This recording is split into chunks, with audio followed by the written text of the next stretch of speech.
Uma excelente tarde aos amigos e amigas oftalmologistas que nos acompanham nesse momento na plataforma Zoom e na plataforma YouTube. Meu nome é Douglas Frisco, atuo na House of Vision e temos o grande prazer de trazer a quarta edição do Lasers em Glaucomas, Mitos e Verdades, e no dia de hoje iremos discutir sobre casos clínicos com os nossos especialistas. Primeiramente, gostaria de apresentá-los, doutora Ana Elisa Coimbra, Fellow na Unicamp, setor de glaucoma do Instituto Benjamin Constant, o IBC no Rio de Janeiro, doutora Juliana Almodin, oftalmologista especialista em glaucoma da Provisão, Hospital de Olhos de Maringá, Fellow pelo Willis Eye Institute e aluna de doutorado da pós-graduação da Universidade de São Paulo. Dr. Guilherme Guedes, da Yale University, Fellow em Glaucoma, Universidade de Gênova, Hospital de Olhos do Paraná, Oculares, Oftalmologia Avançada. Dr. Vitor Civintal. De hoje, a nossa moderadora será a doutora Elisa Coimbra, para a qual passo a palavra. Boa noite a todos. É um prazer tê-los novamente conosco, tanto os participantes quanto os nossos palestrantes. E eu gostaria de agradecer também mais uma vez o apoio da Gavision nesse tipo de evento que nos ajuda tanto nesse momento tão difícil, a gente continuar evoluindo e em contato com a oftalmologia durante esse período. Esse é o nosso quarto encontro.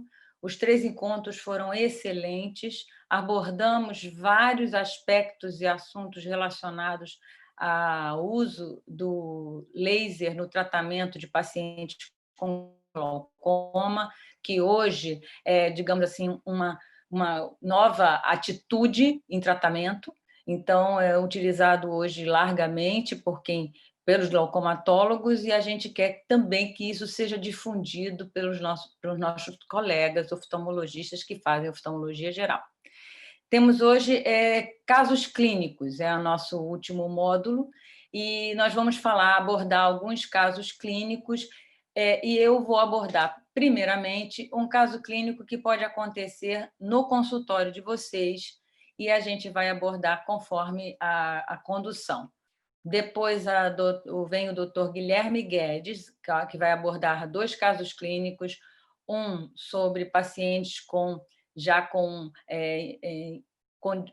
dificuldade de utilizar a medicação por olho seco iatrogênico, e também um outro caso muito interessante sobre glaucoma cortisônico. Dr. Vitor Civintal vai falar de casos também peculiares, difíceis com laser, e a doutora Juliana vai abordar um paciente com catarata e glaucoma de ângulo fechado na abordagem cirúrgica. Vou compartilhar aqui a tela. Só uma coisa, Ana, se eu puder só falar para todos os participantes que estão assistindo, aquele que quiser apresentar o seu caso e ir parando a apresentação para discutir, seja uma foto, seja alguma coisa, por favor, pare, tá? Para ser interativo, aqueles que quiserem. É só mandar mensagem que daí o Douglas abre o teu sinal, tá bom? Tá, deixa eu fazer aqui o modo apresentação. Isso. Então, ok. Então, vamos apresentar aqui o primeiro caso clínico. É um paciente de 43 anos, masculino, analista de sistemas, e ele veio com uma suspeita de glaucoma. Está todo mundo me ouvindo bem? E ele veio com a suspeita de glaucoma, e ele estava à procura de uma segunda opinião. né, para investigar o glaucoma, e que foi diagnosticado após a consulta de rotina. Ele não tinha nenhuma, não sentia nada, nem pensou no assunto, nem foi por esse motivo. Nada digno de nota na história patológica pregressa, história familiar também não tinha nenhum histórico de glaucoma na família, e ele foi prescrito para ele, por outro colega que o atendeu, latanoprosta, mas ele ainda não tinha iniciado o uso. Ele trouxe exames, que foi campo visual, retinografia e OCT. Opa, peraí.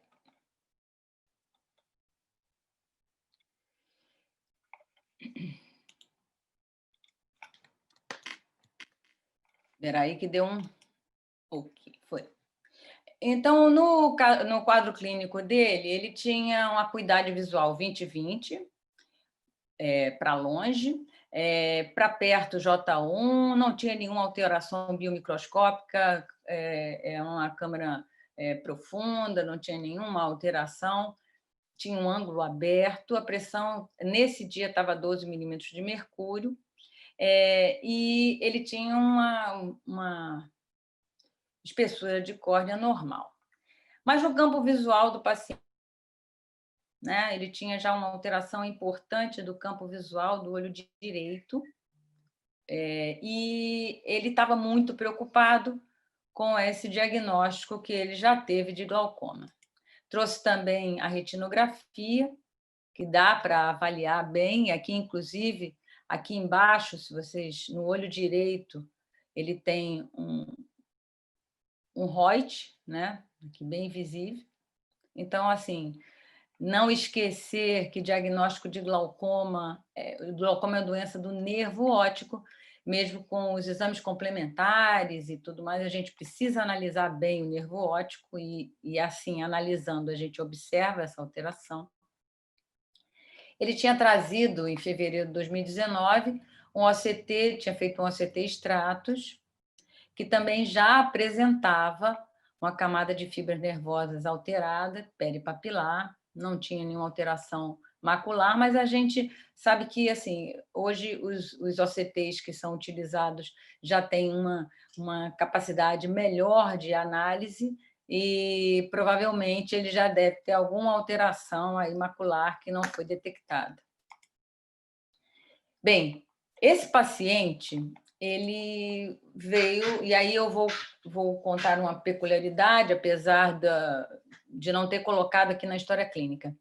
Esse paciente, ele estava na perspectiva de ser doador de um transplante de medula óssea. E ele estava receoso de fazer uso de medicações, porque ele queria que nada atrapalhasse essa doação, e ele pediu para que a gente pudesse fazer algum tratamento que não utilizasse nenhum medicamento, porque ele estava receoso. E se era possível. Então, como já existe hoje, né, trabalhos que mostram, nós discutimos isso aqui, que o SLT pode ser utilizado como o tratamento de primeira linha, de primeira escolha. Conversei com o paciente, ele ainda não tinha utilizado nenhum medicamento, ou seja, é um paciente virgem de tratamento para o glaucoma. A gente optou, então, por fazer o tratamento e fazer o SLT nesse paciente. Tá? Antes eu fiz uma curva tensional, e a curva tensional não coloquei aqui, mas a curva tensional deu uma variação, ele chegou a 21 milímetros de mercúrio, 22, então ele tinha um pico de pressão, e aí realmente deveria ser por aí que as alterações apareceram. Então, foi feita uma trabeculoplastia seletiva, esse paciente tinha uma pigmentação, não era muito densa, foi feita toda aquela avaliação que a gente já discutiu, para avaliar como é que ficam aquelas bolinhas de champanhe, como é que fica, a gente conduziu isso e foi feito com essa intensidade. 60 minutos após, verificamos a pressão já estava bem, quer dizer, logo de início também ele não tinha tido pressões altas. E uma semana após, ele voltou com a pressão também muito boa, sem medicação. Eu faço sempre nos pacientes o anti-inflamatório não hormonal, por um período de uma semana, de 6 em 6 horas, e mantive esse paciente sem medicação. E pedi para que ele retornasse em 1 mês e depois em 2 meses. Só um minutinho. Pois não. Só volta um pouquinho. Acho que vale a pena ir parando para ir comentando. Nesses casos, o paciente era muito jovem, né? Tinha 40 anos. 43. 43, é jovem. Vocês abordam normalmente paciente jovem? Porque todo paciente, assim, 30, 40 anos, eu não sei, uma impressão minha é que não é aquele glaucoma normal de ângulo aberto, sabe? Sempre parece que tem alguma coisa. Será que não era alguma alteração do ângulo, que ele já vem aí desde a juventude dele? Olha, ele não tinha nada que eu avaliei bem, tá? Ele já veio avaliado anteriormente. O que eu quero fazer é só uma pergunta retórica. Se idade para vocês muda alguma coisa na indicação de SLT ou no aspecto do ângulo. Aqui o ângulo era ótimo, então provavelmente ele não tinha, mas só pegando o gancho para discutir alguma coisa a mais. Para você, Ana, idade é um impedimento ou não? Para mim, não. Idade eu faço tudo igual. Não, assim, não é um impedimento, Vitor, inclusive porque esse paciente era um paciente assim extremamente preocupado.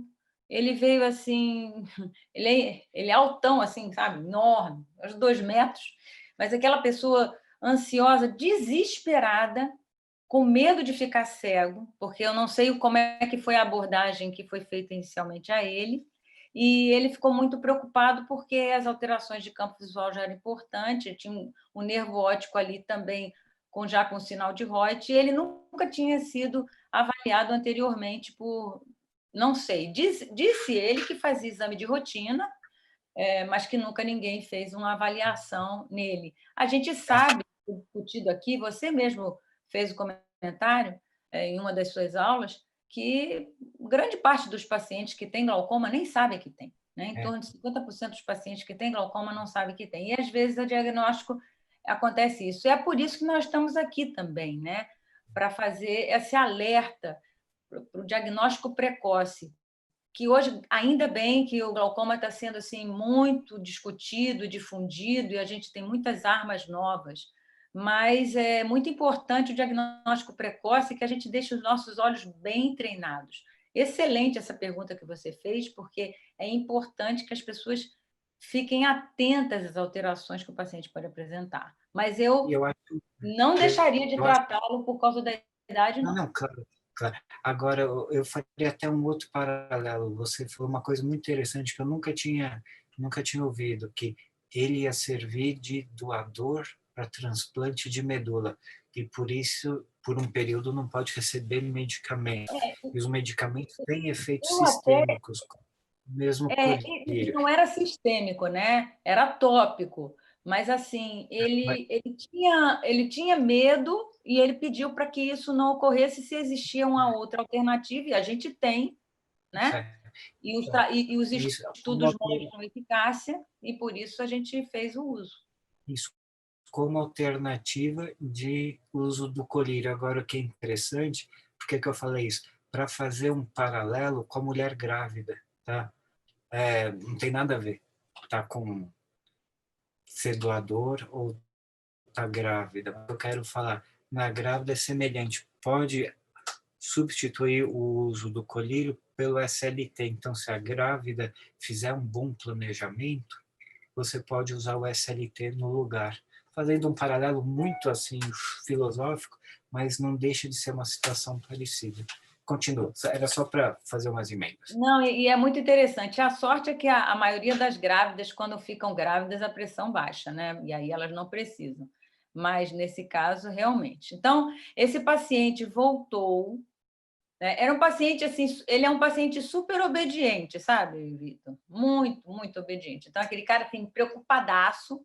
Então, ele volta direitinho, não deixa... Então, deu para fazer um segmento bem legal dele. Então, ele voltou depois, com 1 mês, ou com 2 meses, após o SLT, eu fiz novamente um campo visual, porque o campo visual anterior foi ele que trouxe, eu fiz o campo visual com octópus, deu um padrão parecido com o que ele já tinha, realmente, e a pressão continuava controlada. E depois esse paciente voltou 5 meses após, ele voltou em setembro, tá? Eu fiz uma curva tensional, a pressão estava boa, continuava em 10 milímetros de mercúrio, sem medicação. Eu fiz uma curva tensional para ele, essa curva também deu tudo, ficou ótima. Ele repetiu, eu pedi para repetir o campo visual e solicitei um novo OCT, que ele deveria voltar, fazer esse OCT por agora, né? Aliás, no início do ano, mas por motivos óbvios aí com a pandemia, acredito que por isso ele não tenha retornado, e eu mantive sem medicação. Então, ele repetiu o campo visual em setembro, para ver como é que estava, né? O campo visual continuava com as alterações, mas talvez ele tenha aprendido a fazer melhor o campo visual agora e está um pouco melhor, mas a gente viu que as alterações de campo visual estavam lá, mostrando a alteração do nervo óptico, o ROIT, então...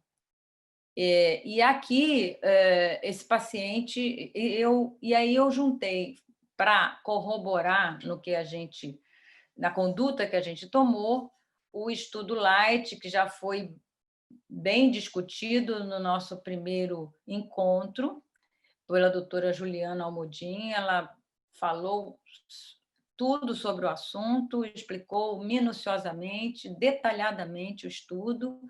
Eu recomendo que quem não assistiu ao nosso primeiro encontro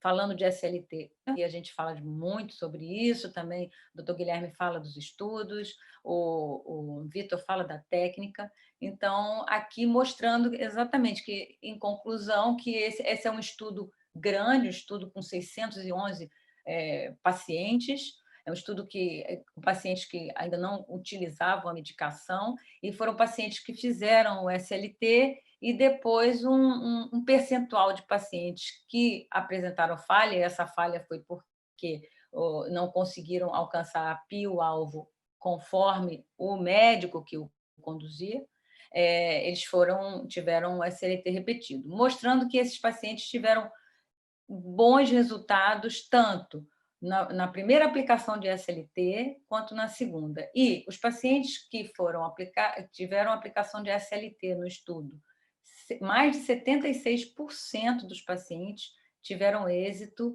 e controle da PIO só com uma aplicação de SLT. Aqui, para concluir, eu coloquei uns pontos. O SLT ele reduz a pressão de forma eficaz, em pacientes com glaucoma de ângulo aberto, pacientes hipertensos oculares, induzindo um dano mínimo da malha trabecular por aquela disrupção mesmo que ocorre, que é diferente de como o ALT age, fazendo uma destruição da malha trabecular. Por isso, pode ser aplicado de forma... E ele pode ser aplicado tanto 360 graus, que é o que nós costumeiramente fazemos, ou 180 graus, principalmente nos pacientes que têm muito pigmento, glaucoma pigmentar, porque eles podem ter um processo, digamos assim, também inflamatório naquela região, ou então evitar de fazer uma descarga tão grande de laser nesses pacientes.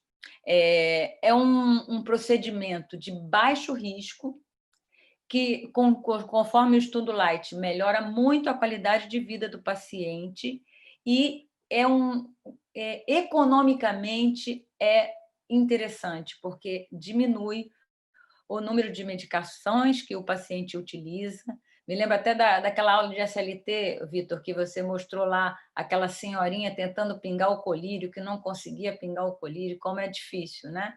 Então, é um procedimento que ajuda porque mantém a pio controlada, independente do fato de estilar colírios ou não. Né?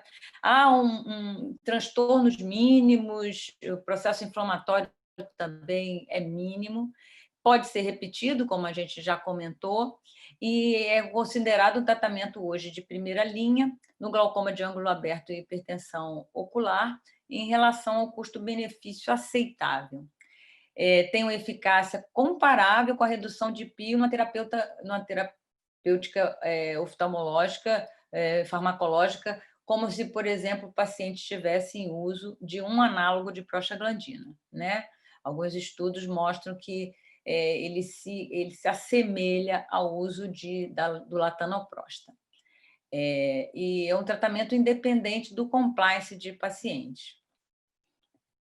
Então, aqui eu quero finalizar lembrando que ontem, dia 26 de maio, foi o Dia Nacional do Combate ao Glaucoma. E nós estamos aqui, mais uma vez, tentando combater o glaucoma através do tratamento clínico utilizando o laser. Obrigada, e agora vamos passar, então, para o doutor Guilherme, que vai fazer a sua exposição. Bom, para a HV, mais uma vez, muito obrigado pelo convite. Enquanto a gente vai ajustando aqui as telas, só queria comentar que, no caso de gestante, por exemplo, o que eu faço, eu acho que quanto menos medicação coloca na gestante, melhor. Existem várias publicações do que eles chamam Low Energy Treatment, com SLT, ou seja, tratamento de baixa energia. A gente considera baixa energia até 80 milijoules. Então, o que eu faço em gestante, para não precisar passar nada de pós-operatório, eu faço até 80, 70 e alguma coisa milijoules por olho e não passo nada de pós-operatório. Isso é descrito, bem publicado, tem gente que usa esta estratégia de SLT como rotina. Eu prefiro a standard, como a gente já discutiu, de 100 aplicações por olho, em torno de 0,8, oscilando conforme as microbolhas, e tem estudo também mostrando que os pacientes que usam esteroidal e não esteroidal têm resultado melhor do que os pacientes que não usam nada. E entre esteroidal e não esteroidal tem uma pequena vantagem, digamos assim, nos pacientes que usam não esteroidal. Tá? Mas é melhor usar um dos dois do que não usar nada. Mas no caso de gestante, eu sou a favor de quanto menos medicação, melhor. Deixa eu pegar aqui para compartilhar a tela. A gente vai começar com 2 casos clínicos.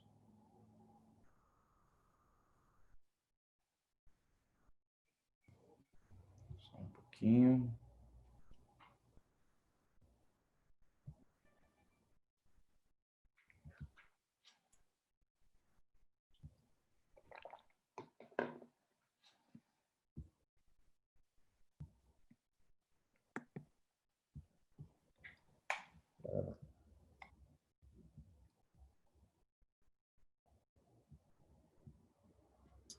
Joia, tá aparecendo a tela?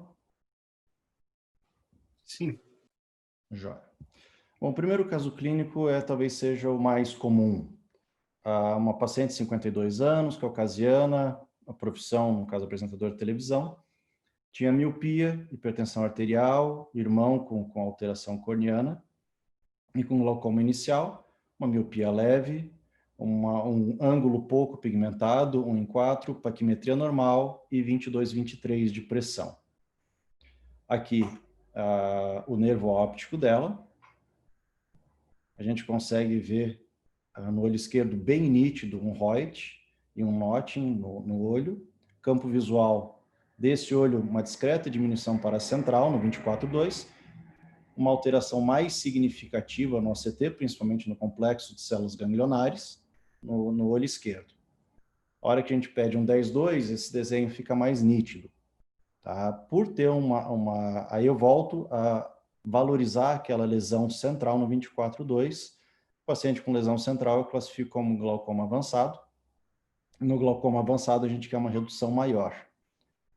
Tá? Caindo para, dependendo da forma de classificação, uma queda em torno de 40% ou uma pressão próxima de 12. Eu passei o tratamento para essa paciente, expliquei SLT e colírio. A maioria dos pacientes ainda preferem colírio, eu dou a opção dos dois. E comecei monoterapia com prostaglandina, que é o padrão.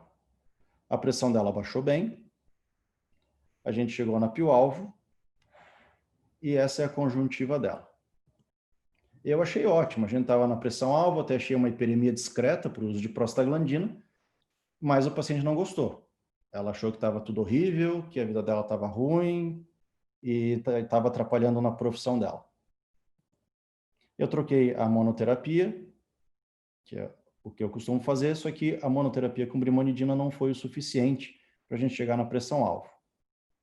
Aí eu sugeri para ela, para a gente fazer o SLT no olho esquerdo, já que ela estava com um pouco de receio. A gente fez no olho esquerdo e a gente suspendeu o colírio. E logo depois eu fiz o outro olho, a pressão-alvo ficou boa. E aqui a gente tem uma comparação da hiperemia dos dois olhos. À direita de vocês, o olho sem nada, só com SLT, e à esquerda, o olho com prostaglandina. No caso dela, ela pessoalmente não estava se sentindo bem, e foi talvez esse o primeiro, principal motivo de ter trocado para o SLT, não foi só uma indicação técnica, teve a opinião do paciente. Eu acho que a gente tem que valorizar como o paciente está se sentindo, porque se o paciente não está confortável com o tratamento, é uma questão de tempo para ele largar o tratamento e o glaucoma evoluir sem que ninguém saiba. A gente acaba não vendo, o paciente, a chance de não vir é substancial, não retornar ou mesmo trocar de oftalmologista, e o paciente simplesmente larga e, como ele não sente o glaucoma, e acaba ficando desprotegido. Eu vou passar para outro caso.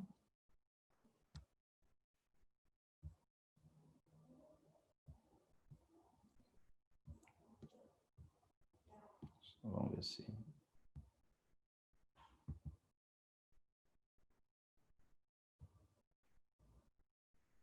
Deixa eu abrir aqui o compartilhamento.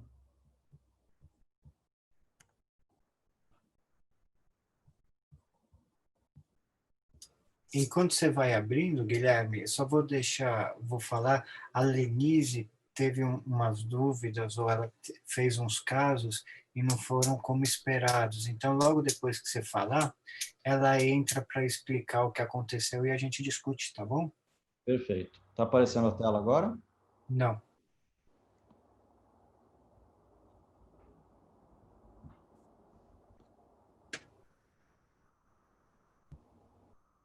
Ok? Ok. Vai.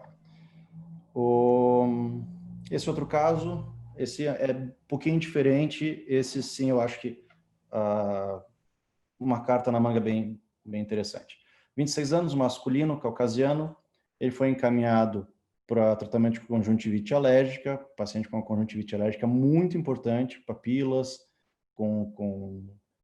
já tinha feito transplante de membrana amniótica, sem antecedentes. Ele chegou usando um monte de medicação, Restas, Predforte, Slodex, Iabac, Lastacaft, Allegra. Ele estava usando de tudo e nem perto de resolver. Pressão boa. Foi feito triancinolona subconjuntival no olho esquerdo, 10 miligramas. O paciente teve uma grande melhora dos sintomas, mas a pressão subiu.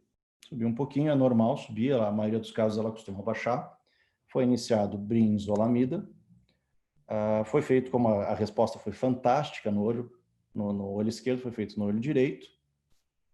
A pressão subiu no olho direito também, e foi iniciado brinzolamida nos dois olhos.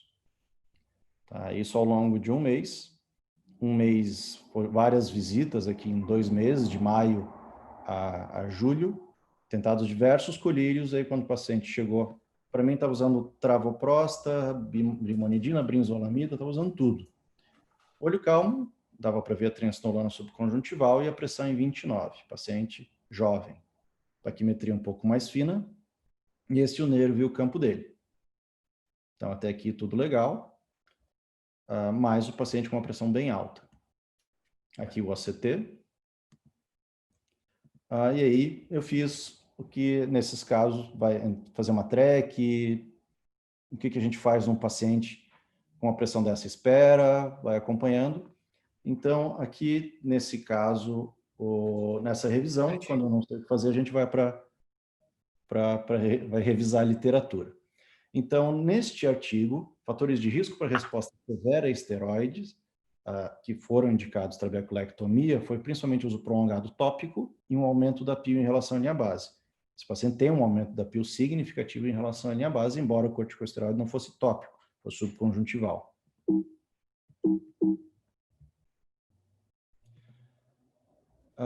Mas a minha conduta, eu fiz SLT nos 2 olhos, tentei retirar a triamcinolona, lógico que não funcionou. Aí a gente fez SLT nos 2 olhos. Travou. Oi? Travou? Voltou? Alô? Tá, vídeo tá ok? Voltou, tá tranquilo. Eu fiz SLT, a pressão dele estava em 27, 28, depois de SLT foi para 31, 32. Essa que era aquela hora que dá um frio na barriga e pensa, tá indo para o lado errado a pressão. Mas vamos lembrar que é normal, pode acontecer pico pressórico, depois de alguns fios de cabelo branco a mais. A pressão voltou a baixar. Começou a baixar, mas o paciente tinha uso de várias medicações e ao longo do tempo a pressão foi baixando. Observem que foi de 27 de um dia para o dia seguinte já em 19, 20. Então foi uma resposta bem rápida do paciente ao SLT. E a pressão foi baixando, a gente foi tirando os colírios. Com 2 meses já estava sem colírio e pressão boa. Mas e aí? Hoje, já bastante tempo depois, a pressão está boa, o olho está calmo e a gente chegou bem onde a gente queria. Na realidade, foi esse artigo que eu estou mostrando agora, foi o que mais me animou a fazer laser na minha revisão da literatura. Tá? É um artigo japonês, em que eles começaram com um número muito grande de pacientes e acabaram com 5 efetivamente no estudo. Desses 5 pacientes com pressão aumentada, um paciente... Peraí, só um pouquinho. Esses pacientes, mesmo em uso de terapia máxima, o SLT diminuiu a pressão em 5 olhos dos 7 com pressão aumentada. Oi, travou de novo? Não. Não, eu que tinha travado, desculpa. Com pressão aumentada, mesmo 6 meses de pós-operatório, ou seja, mostrando com o SLT com bons resultados em glaucoma cortisônico. Esse outro estudo, também em glaucoma corticogênico, eles chegaram em 4 pacientes, de 4 pacientes, 3 o SLT foi suficiente para resolver e 1 teve que ir para a trabeculectomia. E observem que é um grau de redução extremamente significativo para pacientes com terapia máxima, uma queda de mais de 50% nesse estudo, nos pacientes em que funcionou.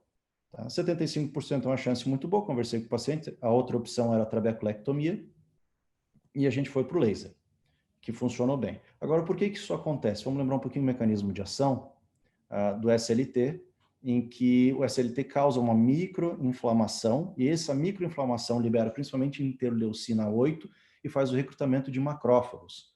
E no glaucoma corticogênico, exatamente esse passo que é bloqueado. Então, o SLT e o glaucoma corticogênico, eles acabam tendo efeitos antagônicos. Ou seja, o SLT age exatamente onde o glaucoma corticogênico está atrapalhando.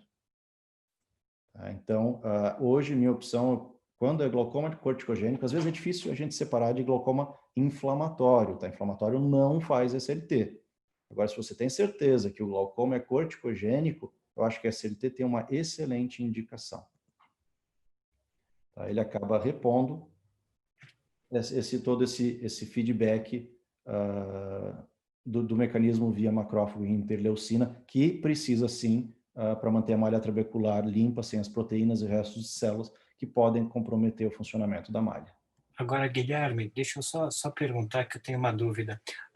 Eu caí no meio da tua apresentação, caí e não voltei mais, eu achei que eu estava falando. Aí eu perdi um pouquinho. Então, você falou daqueles que são injetados na conjuntiva, é isso? Isso. Tá. E aquele paciente que por algum tratamento usa colírio de corticoide, a gente sabe que quanto mais tempo se usa, mais tempo demora para essa pressão voltar. Eu poderia fazer, como é que eu faço? Isso, Como que você faria nesse caso? Quando é colírio? isso. O que torna um pouquinho difícil, às vezes, a gente separar do glaucoma corticogênico é saber quando é corticoide e quando é inflamatório. Aí é um pouco mais difícil de a gente separar uma coisa da outra. Chega o paciente com uma uveiite e corticoide e às vezes fica mais difícil separar. Mas, por exemplo, paciente com conjuntivite alérgica que usa ou injetável ou corticoide tópico e tem a pressão subindo. Eu tendo a indicar ou pensar rápido em SLT. Tá? Tanto faz qualquer tipo de glaucoma corticogênico, desde que eu saiba que ele é corticogênico. Tá? Em ele sendo corticogênico, eu tendo a ir mais rápido para o SLT, justamente pelo mecanismo de ação, né? Que são antagônicos, eu acho que ele cabe muito bem, com vários artigos publicados, tanto quanto injetável quanto tópico. Obrigado. E, enfim, o ACT teve uma leve diferença de um olho para o outro. A hora que a gente vê em 2019, ele tem o olho esquerdo suavemente maior, mas a gente não tinha o pré-pressão alta, então não tem como saber se isso foi realmente pelo glaucoma ou se ele já era assim, né? Mas eu acho que pacientes que têm intolerância a colírio têm uma indicação fantástica e pacientes corticogênicos também caminham mais rápido em direção a SLT. Tá ótimo, ótimo. Agora a Lenise tinha uma pergunta. Lenise, você está por aqui? A Lenise é participante, ela está assistindo, mas ela... Não, mas se você, Lenise, puder só falar como que você fez, como que você... Porque daí a gente entende o porquê que não funcionou.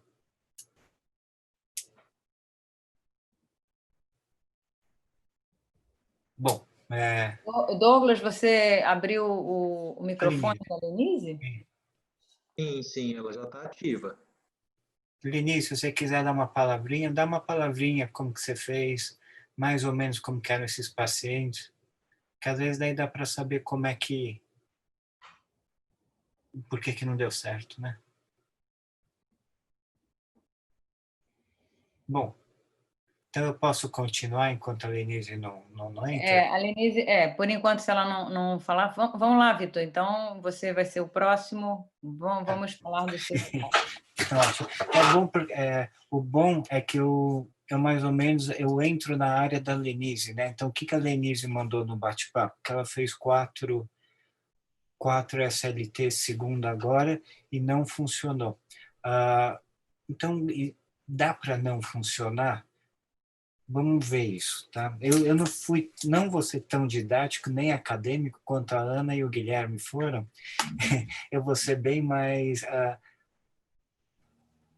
prático, assim, mostrando as fotos, tá? Então, vamos ver se dá certo. Aqui. Então, eu vou apresentar o primeiro caso, tá? Esse era um paciente de origem asiática que tinha um ângulo estreito, várias sinecas. Eu pergunto para vocês, ele já estava com 3 drogas, tá? Estava com uma pressão alta. Eu não pus os exames para focar bem no procedimento em si, tá? Ele teria indicação de cirurgia, mas ele não queria fazer cirurgia, ele já teve vários problemas. Daí eu dei como sugestão tentar fazer SLT nos lugares abertos. Daí eu pergunto para o pessoal aqui se vocês fariam, se vocês não fariam, o que fariam, tá? Então, o Vitor, até eu tenho um caso também um paciente que um colega hoje comentou comigo e até trazer para vocês, quem sabe a gente aproveita isso aí. É um paciente também de ângulo estreito, ele foi submetido a uma iridectomia e foi um caso assim, ele não quer, hoje ele tem 51 anos, ele tem visão 20/20, ele dá para ver o ângulo aberto superior e inferior, mas indentando. ele não tem nem goniocinéquia nesse caso e nem imprint. E aí o colega perguntou se dava para fazer SLT nesse paciente. Esse paciente aí que você está mostrando tem goniocinéquia. Eu já tive paciente assim, até pós a ALT, né? E que eu fiz SLT, que respondeu. Mas a gente não faz igual um paciente que não tem nenhuma goniocinéquia, lógico, né? Se o ângulo estiver todo aberto. Guilherme, você faria, não faria? Por que sim, por que não? Assim, primeiro, com essa quantidade de goniocinéquias, a não ser que ele tenha tido algum evento específico, ou que ele tenha alguma história que justifique, é um ângulo que está fechando. O SLT, ele vai funcionar quando o problema é intratrabecular. Quando o problema é pré e pós-trabecular, o SLT não vai legal. Agora, então, assim, uma coisa é, se este ângulo está fechando, a princípio, eu acredito que sim, eu acho que esse é o principal problema. Outra coisa, se o paciente não quer cirurgia, não tem outra opção, eu escrevo no prontuário, o paciente não quer explicar do risco, tudo isso tem que ser... A gente não tem como forçar o paciente a fazer uma cirurgia. Se não tem outra opção, é o que sobra. Eu esqueci de falar, ele era pseudofásico nos 2 olhos. Tá. Será que essas cinéquias eram pré-faco? Bom, eu não sei, eu não sei. Ô, Peguei Vitor, ele assim, essas cinéquias acontecem em 360? 360, né?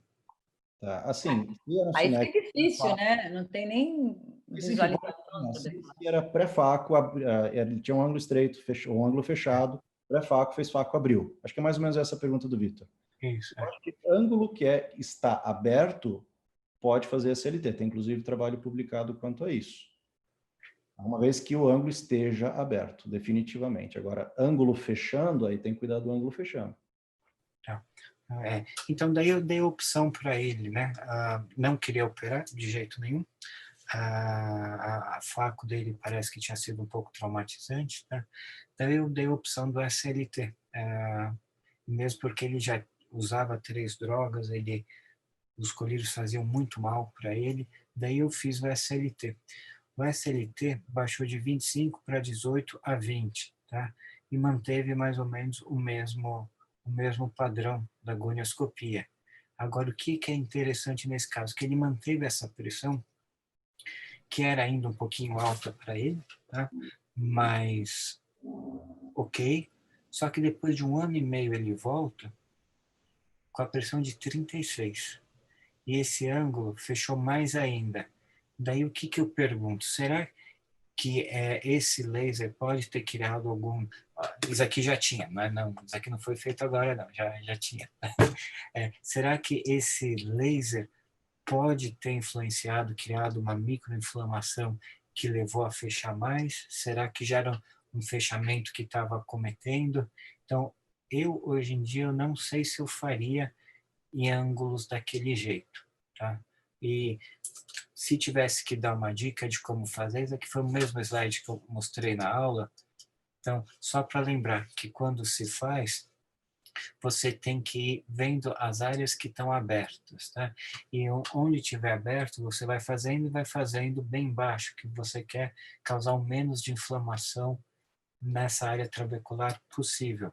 E fazendo um paralelo também com com o ângulo mais pigmentado, né? Que eu achei que eu tivesse posto medo, que o ângulo mais pigmentado você tem que ir diminuindo e aumentando essa energia. Não confundir a sinéquia com pigmento, tá? Daí se você faz o laser na sinéquia, você vai ter uma inflamação e isso pode grudar mais no ângulo, tá? Vocês têm algum comentário? Eu tenho, Vitor. Eu já fiz. Ele tem 2 pacientes com ângulo estreito, minha experiência não foi boa também. Tá bem baixinho teu áudio, não sei se sou eu. Espera aí.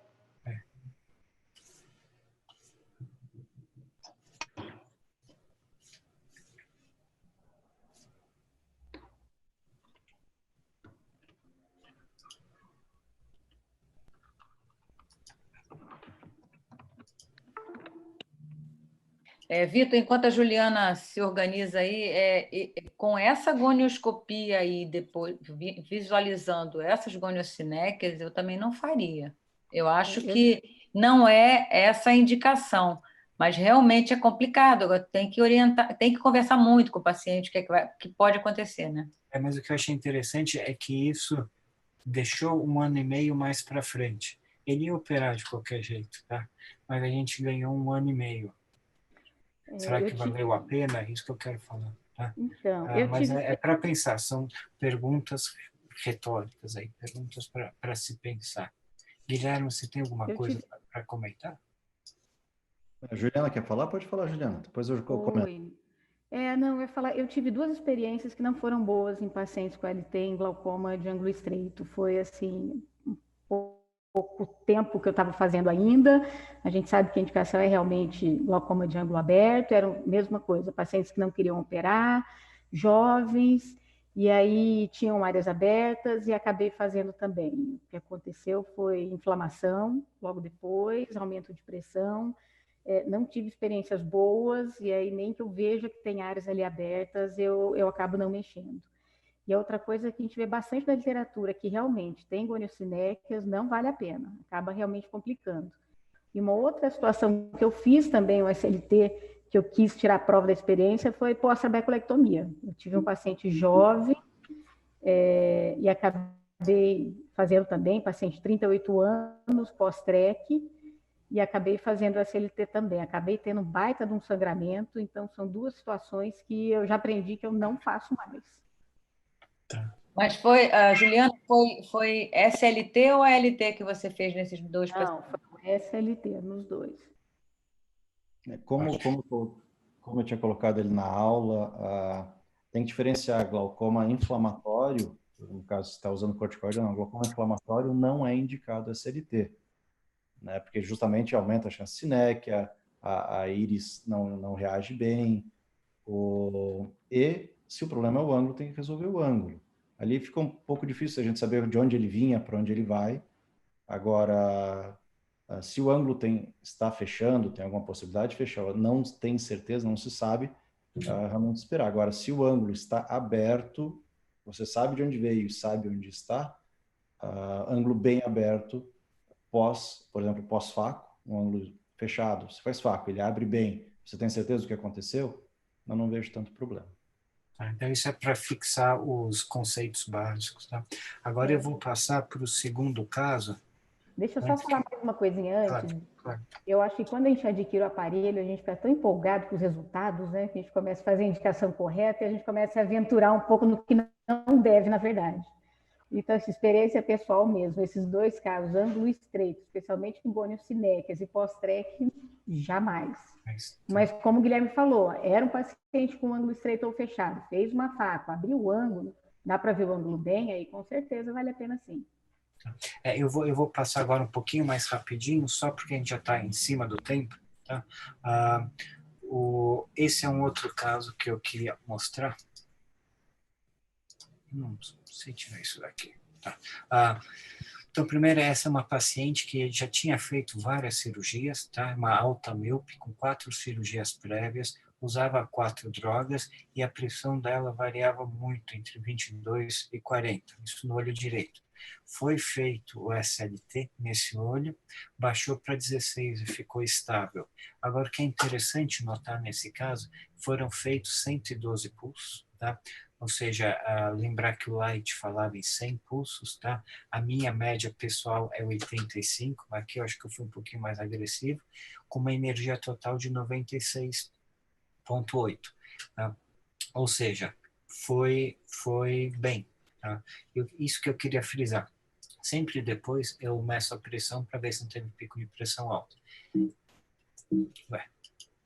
Agora, essa paciente resolveu fazer o outro olho.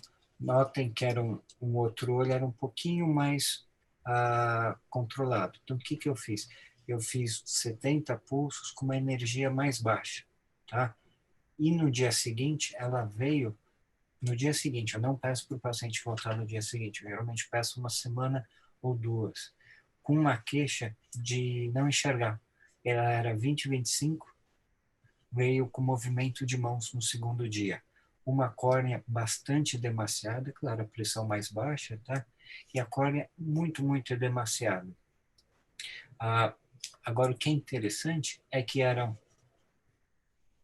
olhos mais mexidos, né? Eu fiz mais energia e deu nisso. Agora, claro, são máquinas diferentes, mas a gente percebe que não teve uma perda expressiva de células, tá?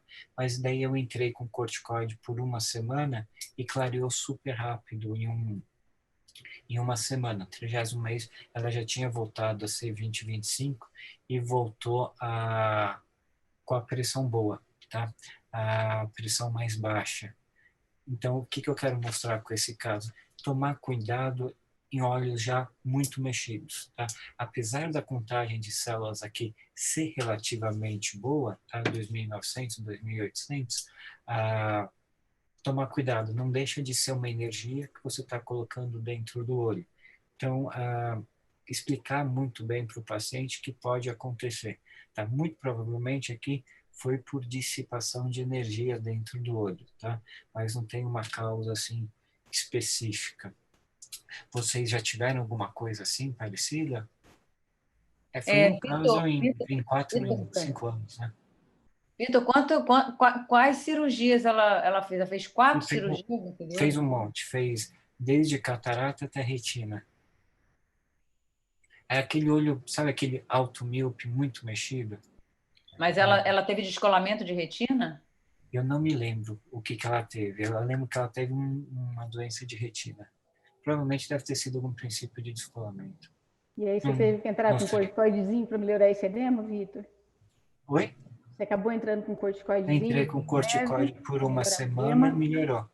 O corticoide normal, não era milisemal, não. Tá. Corticoide tipo forte, tá? E melhorou. Mas só para mostrar que geralmente a gente fala que não tem tanta complicação, mas pode ter, e a gente tem que estar preparado para isso, tá?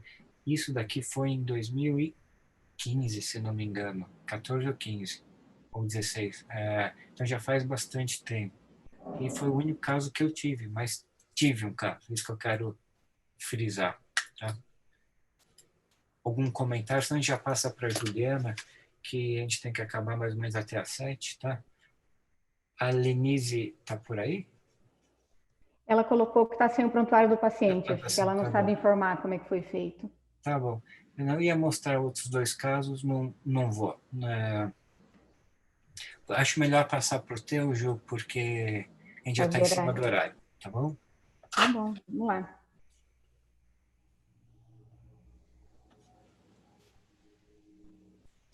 Opa, como é que eu...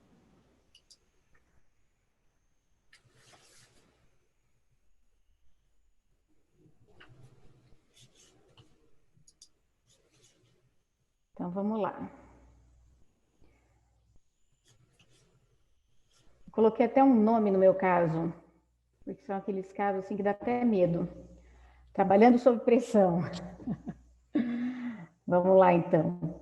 Então, esse é um paciente do sexo masculino, de 64 anos, aposentado. Ele veio encaminhado por um colega para fazer iridotomia, na verdade, por glaucoma de ângulo estreito. Tem ambos os olhos. Ele estava usando uma combinação fixa de bimatoprost e timolol, também estava usando pilocarpina de 12 em 12 horas há 10 anos. Ele já tinha uma história de diagnóstico de glaucoma há 20 anos e na família mãe, 2 irmãos, irmã e 2 filhos com glaucoma também. No exame ele tinha uma acuidade visual no olho direito de 20/80, com correção chegava a 20/30, no olho esquerdo 20/60, com correção também chegava a 20/30. Na biomicroscopia ele tinha uma câmara anterior bem rasa, uma catarata nuclear 2 cruzes, córnea clara, não dava para ver o fundo do olho, esse paciente usando pilocarpina já esse tempo todo, mas na verdade na gonioscopia o que ele tinha era um fechado e não tinha goniocinéticas. A pressão dele era de 16/15 e acabei fazendo a iridectomia IAG laser em 2 sessões. Ele tinha uma íris bem durinha. A imagem da gonioscopia eu não tenho, mas eu tenho uma imagem de OCT que dá para pelo menos ter uma ideia aqui da distância que a gente tem aqui da câmara anterior, a de 1,5. E aí a gente vê aqui uma área do cristalino, na verdade, empurrando um pouquinho aqui para frente também. E aí, depois da iridectomia, a gente teve uma abertura aqui bem ampla. A gente teve quase o dobro da câmara anterior, chegando a uma área de quase 3 milímetros.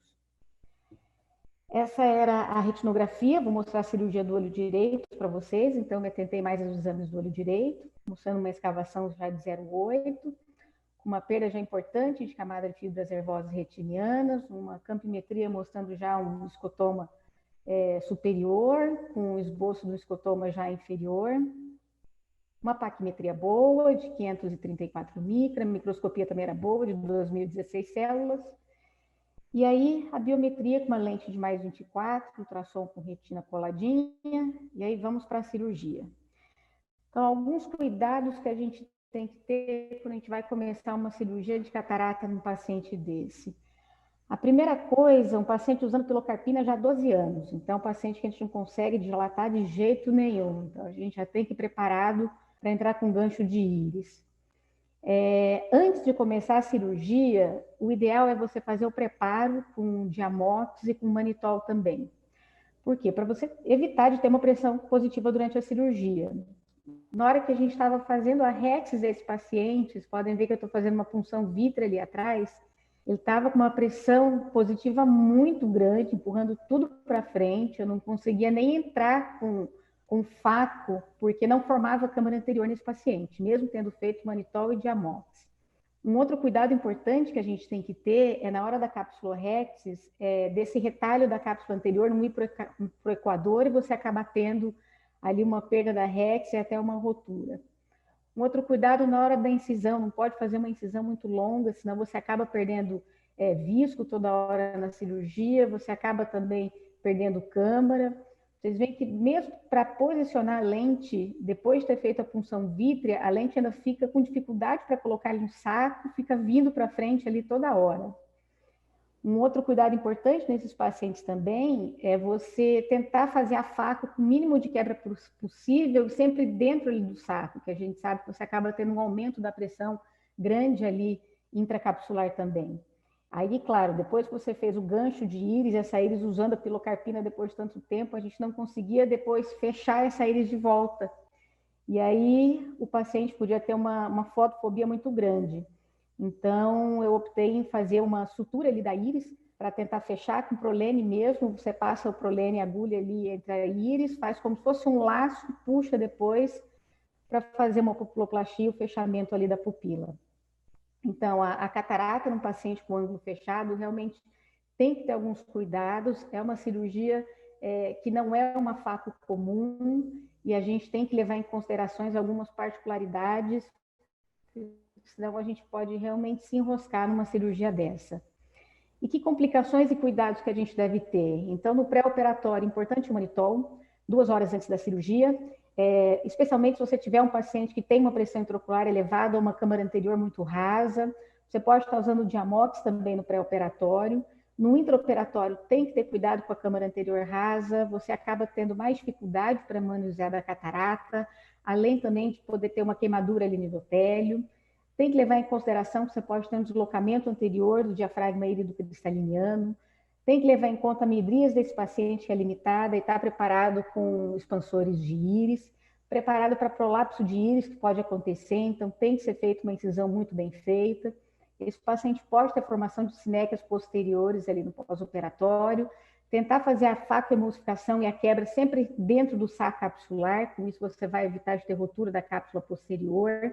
Esse paciente pode ter uma perda endotelial mais acentuada pela câmara anterior rasa e cuidado com a retis também, que você acaba tendo pedaços dela que vão ali para o equador e acaba correndo de uma forma mais fácil. No pós-operatório, esse paciente pode ter um edema corneano mais acentuado em função da câmara anterior rasa, pode ter uma formação maior de membrana inflamatória e é importante você evitar pico pressórico no pós-operatório também. Então, uma outra prevenção que pode ser feita é você, imediatamente após a cirurgia, dar o Diamox também para esse paciente. Esse paciente já está com 1 ano de segmento, a acuidade visual no olho direito dele ficou em 20/30. Hoje em dia ele está usando uma única medicação, está com prescrição de 12 na última consulta. O segundo olho dele, eu optei por fazer uma facotrec e não só uma faco. ele já estava, durante o segmento, acabou tendo que usar mais medicações, esse glaucoma piorou e acabou indo para a Facotrec. Mas alguns cuidados que a gente tem que levar em consideração. A gente sabe que o glaucoma de ângulo fechado é o mais grave que a gente tem, é o de mais difícil de tratamento e é o que é mais propenso a seguir hoje em dia. E quando você vai optar só por uma cirurgia de extração da catarata ou do cristalino ou por uma cirurgia combinada, tem vários fatores que a gente tem que levar em consideração. Esse paciente está controlado ou não está? Esse paciente está sob uso de medicações? Até quantas medicações? Se esse paciente estiver controlado com até 2 medicações, eu indico só a facoemulsificação. Se ele tiver com mais medicações ou até em descontrole do glaucoma, aí sim uma facotrabeculectomia ou até mesmo uma outra cirurgia combinada de glaucoma. Esse paciente tem ou não goniocinéquias? Qual a extensão do fechamento do ângulo por goniocinéquias? Esse paciente tem só um cristalino que está ali intumescente ou ele tem uma catarata? E ambos estão ou não relacionados ao descontrole do glaucoma? Esse paciente tem um dano nervótico? Então, são todos fatores importantes que a gente tem que levar em consideração no glaucoma de ângulo fechado, se a gente vai só para a extração da catarata do cristalino ou para uma cirurgia combinada.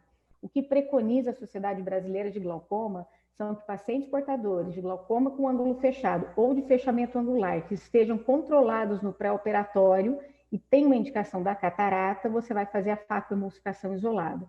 Porém, se esse paciente estiver com descontrole da sua pressão no pré-operatório ou ainda com goniocinéquias ou ainda um glaucoma avançado, aí sim a gente tem que realmente optar pela facotrabeculectomia ou alguma outra cirurgia filtrante.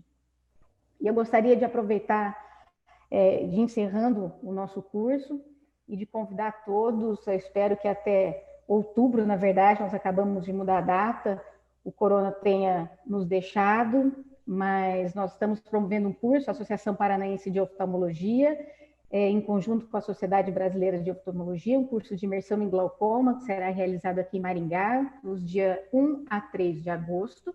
Nós já temos esses palestrantes todos confirmados aqui, que são grandes nomes de oftalmologia, além do Vitor também, que vai estar com a gente.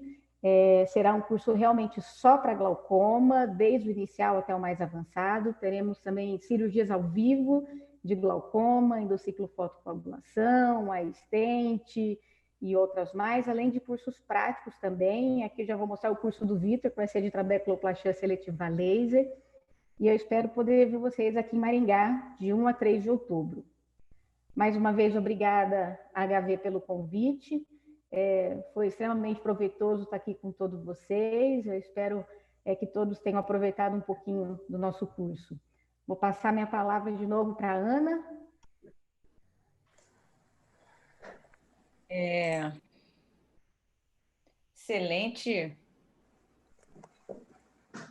Excelente a nossa discussão, foi ótima. Juliana, deixa eu te perguntar uma coisa. A gonioscopia desse paciente, eu não estou me recordando como é que estava desse paciente. Então, quando o colega mandou, ele era glaucoma de ângulo estreito, tá? Mas assim, eu não tenho a imagem da gonioscopia aqui comigo, mas ele era um glaucoma de ângulo fechado e ele não tinha goniocinéquias. Eu acho que, na verdade, foi um ângulo que foi fechando pela presença da catarata, porque aquela catarata estava realmente bem intumescente. E aí eu não conseguia ver ali a catarata porque eu não conseguia ter uma midríase, né? A gente via a íris para frente, como aquela imagem no OCT que estava mostrando, na verdade. Legal. É bem interessante como nós finalizamos esse curso. É como se a gente tivesse... Aliás, nós fizemos efetivamente no crescente. A primeira aula que nós participamos, que foi de trabeculoplastia seletiva, abordamos o ângulo aberto. Abordamos os pacientes de ângulo aberto e falamos sobre qual seria uma boa alternativa utilizando a trabeculoplastia seletiva, claro que sabendo que não é o tratamento que funciona para todos e nem vai funcionar em todos os casos, mas que é uma arma que hoje nós usamos e que é um tratamento já considerado de primeira escolha. Depois a gente ficou em 2 eventos, quer dizer, na segunda e a terceira aula, falando de ângulo fechado. Então, falamos de ângulo fechado da iridectomia, falamos bastante sobre o assunto. Falamos depois, eu falei sobre gonioscopia e falamos de iridoplastia, e o Vitor abordou muito bem os pacientes com catarata e a cirurgia de catarata em paciente de ângulo fechado. E agora nós fechamos com a discussão de casos clínicos em que todos esses temas foram abordados. Quer dizer, o caso da Juliana, que foi feita uma iridectomia, depois foi feita a cirurgia. O Vitor também abordou vários casos que o paciente tinha sido operado e que fez o SLT. O Guilherme também abordou, além do caso do paciente já com irritação, né? Aquela era trabalho em televisão, quer dizer, não conseguia ficar com o olho com hiperemia. Então, quer dizer, um efeito de melhor de qualidade de vida em um paciente com glaucoma cortisônico, quer dizer, o emprego do SLT num paciente com glaucoma secundário. Então, acho que todos os temas foram abordados e foi excelente. Fico muito satisfeita de ter participado com vocês. Acho que eu aprendi bastante. Acho que nós todos tivemos uma oportunidade fantástica. Agradeço a House of Vision por essa oportunidade e que outros eventos venham com esse mesmo padrão de qualidade. Tá? E falando para todos os participantes que estão aqui, que estão nos acompanhando, muitos colegas que eu sei que nos acompanham desde o nosso primeiro evento aqui ao vivo. Eu fico muito feliz de estar com vocês e sabendo também, e falando para todos, que todas as nossas lives são gravadas e estarão na página da Gaviso no YouTube. Muito obrigada a todos. A House of Vision tem um grande prazer, né, de ter vocês conosco, né, durante essas 4 semanas, que foram semanas muito intensas, de muito conhecimento. Hoje, como a doutora mencionou, né, a gente fechou com chave de ouro aí, misturando tudo que foi falado a respeito de todo o conteúdo aí clínico. A doutora já deu as suas considerações finais, a gente agradece muito, né, pelo apoio, pela forma com que a gente fez esse evento e vai continuar fazendo, né? Gostaria que o Dr. Guilherme também desse suas considerações finais. Bom, mais uma vez, muito obrigado pelo convite para a HV. Foram realmente 4 semanas espetaculares, a gente conseguiu flutuar por vários temas do glaucoma relacionados ao laser e boas indicações. Minha consideração final é para lembrar que o SLT tem sim um lugar cada vez maior, ele já tem um tempo de história, mas nos últimos anos vem com um peso cada vez maior e com cada vez mais indicações e caminhando em direção, na minha opinião, à terapia inicial. Óbvio que não serve para todos, e daí a importância justamente de saber quando que o SLT vai bem e quando que não vai, só realmente estudando o assunto e assistindo. Espero que a gente tenha colaborado de alguma forma com esse webinar. Mais uma vez, muito obrigado. Muito obrigado, doutor Guilherme, pela presença, por compartilhar as experiências conosco. Doutora Juliana, por gentileza, suas considerações finais. Muito obrigado. Acho que as minhas já fiz. Foi excelente estar com vocês e quem puder, espero vocês em Maringá. Boa noite para todo mundo. Muito obrigado, doutor Vitor. Eu queria agradecer a HV pela oportunidade. Eu estou assim, louco de vontade para perguntar para o Guilherme quem era a apresentadora, mas não vou perguntar. Mas queria agradecer a HV por ter dado esse espaço, né, ter incentivado e falar para todos os participantes que todos têm laser no consultório, então todos podem fazer alguma coisa em glaucoma, mesmo que não sejam glaucomatólogos, tá?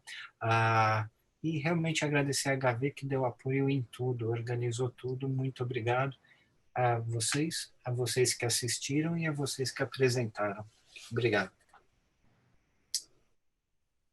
A House of Vision gostaria de agradecer aqueles que estiveram presentes, tanto na plataforma Zoom, quanto na plataforma YouTube, e dizer que o nosso encontro continua no mês de junho.